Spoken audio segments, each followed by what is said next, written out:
ধোয়া বাছা আমাদের কমপ্লিট হয়ে গেছে। এবার আমরা রান্না করব। এইবার মাছগুলো আমরা হলুদ দিয়ে লবণ দিয়ে মেখে নেব। একটু শুকনো লঙ্কার গুঁড়োও দিলাম।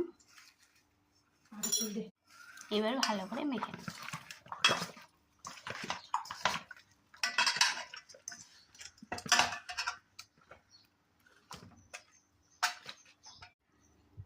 একটু আদা রসুন বাটা দিব, ওটা দিয়েও ম্যাশ করে নেব। বেশ সুন্দর করে মাখা হয়ে গেছে। সাথে লাগবে পেঁয়াজ কুচি, টমেটো, পেঁয়াজ বাটা। তেল গরম হয়ে গেছে, এবার কুচানো পেঁয়াজটা দিয়ে দিই। পেঁয়াজটা লাল করে ভেজে নেওয়া হয়েছে, এবার পেঁয়াজ বাটাটা দিয়ে দিই। পেঁয়াজ বাটাটা একটু ভালো করে কষিয়ে নিব। একটু হলুদ দিয়ে দিলাম কালারের জন্য, টমেটো দিয়ে দিলাম, ভালো করে কষিয়ে নিব।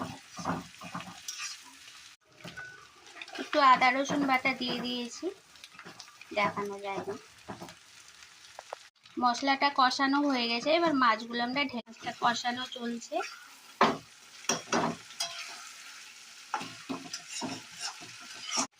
এইভাবেই হালকা আছে মাছটা অনেকক্ষণ ধরে কষে নিতে হবে।